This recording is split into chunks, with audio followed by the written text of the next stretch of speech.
Hi friends, welcome back to my channel Gangadhar Bheemanala. అందరూ అయితే ఎట్లున్నారో నేనైతే మంచిగా ఉన్నా. సో ఈ రోజు అయితే మనకి మంగళవారం. సో మనకి మొహరం పండుగ సందర్భంగా ధరంపూర్లో ఈ రోజు పెద్ద తరగతి కార్యక్రమం అయితే ఉంటుంది. సో మనకి నందిబొమ్మ దగ్గర పెద్ద మసీదు ఉంది కదా, అక్కడైతే మనకి పీర్లు నిలబెట్టారు కదా, దాని పక్కే మనకు గుండం అయితే ఉంటుంది. సో రేపు దాంట్లో పీర్ల దేవుడు వచ్చిన వాళ్ళు అయితే కుడతారు. సో రేపైతే మనకి బుధవారం, రేపైతే మనకి పీర్ల నిమజ్జనం అయితే ఉంటుంది. సో ఆల్రెడీ మన ఛానల్లో పీర్లకు సంబంధించిన వీడియోలు అయితే మన ఛానల్ అయితే అప్లోడ్ చేసి పెట్టినా. ఒక ఎవరైనా మిస్ అయితే తప్పకుండా వెళ్ళైతే చెక్ చేయండి. ఈసారి పెద్ద పుల్ల వీడియోలు పెడదామంటే అయితే ధరంపూర్లో ఒక పెద్ద పుల్లి కనిపిస్తలేదు. పోయినసారి అయితే కొంచెం ఎక్కువనే ఉండే కానీ ఈసారి అయితే మొత్తానికి చాలా తగ్గినాయి పెద్ద పుల్లు అయితే. సో మనకి మొహరానికి సంబంధించిన మొత్తం వీడియోలు ఒకటే దగ్గర కావాలంటే ఆల్రెడీ ఒక ప్లేలిస్ట్ తయారు చేసి కూడా పెట్టిన. ఒకవేళ ఎవరికైనా ఇంట్రెస్ట్ ఉంటే మాత్రం తప్పకుండా ఆ ప్లేలిస్ట్ అయితే చెక్ చేయండి. అది వచ్చేసి మనకి లింక్ కింద డిస్క్రిప్షన్ ఇస్తా, ప్లస్ పైన ఐకార్డ్లో ఇస్తా. ఓకేనా? సో ఈ వీడియో అయితే స్టార్టింగ్ నుండి ఎండింగ్ వరకు మొత్తం అయితే చూడండి. నచ్చితే మనం తప్పకుండా ఒక లైక్ అయితే తీసుకొని మరిన్ని మంచి మంచి వీడియోల కోసం మన ఛానల్ అయితే సబ్స్క్రైబ్ చేసి పెట్టుకోండి. అట్నే మనకు ఒక ఇన్స్టాగ్రామ్ అకౌంట్ కూడా ఉంది, భీమనల అని. సో దాన్ని కూడా ఎవరైనా ఫాలో అవ్వకపోతే పక్క ఫాలో అవ్వండి. దానిలో కూడా మన ధరంపూర్కి సంబంధించిన వీడియోలన్నీ పోస్ట్ చేస్తున్నా. సో ఇన్స్టాగ్రామ్ లో కొంచెం రీచ్ ఎక్కువనే ఉంది. సో అదే విధంగా మనకి యూట్యూబ్ లో కూడా మంచి సపోర్ట్ అయితే కావాలి. సో ఇన్స్టాగ్రామ్ లింక్ కూడా కింద డిస్క్రిప్షన్ అయితే ఉంది.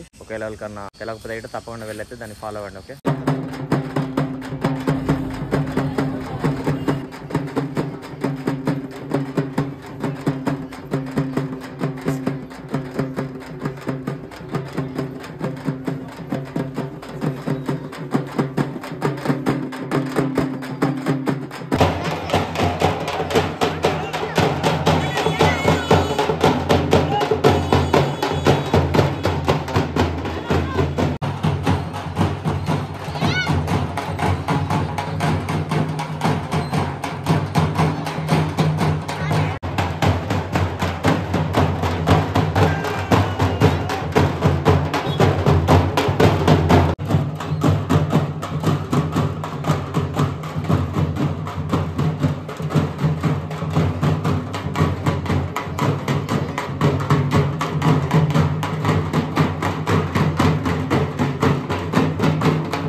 పెద్ద మనిషి గారికి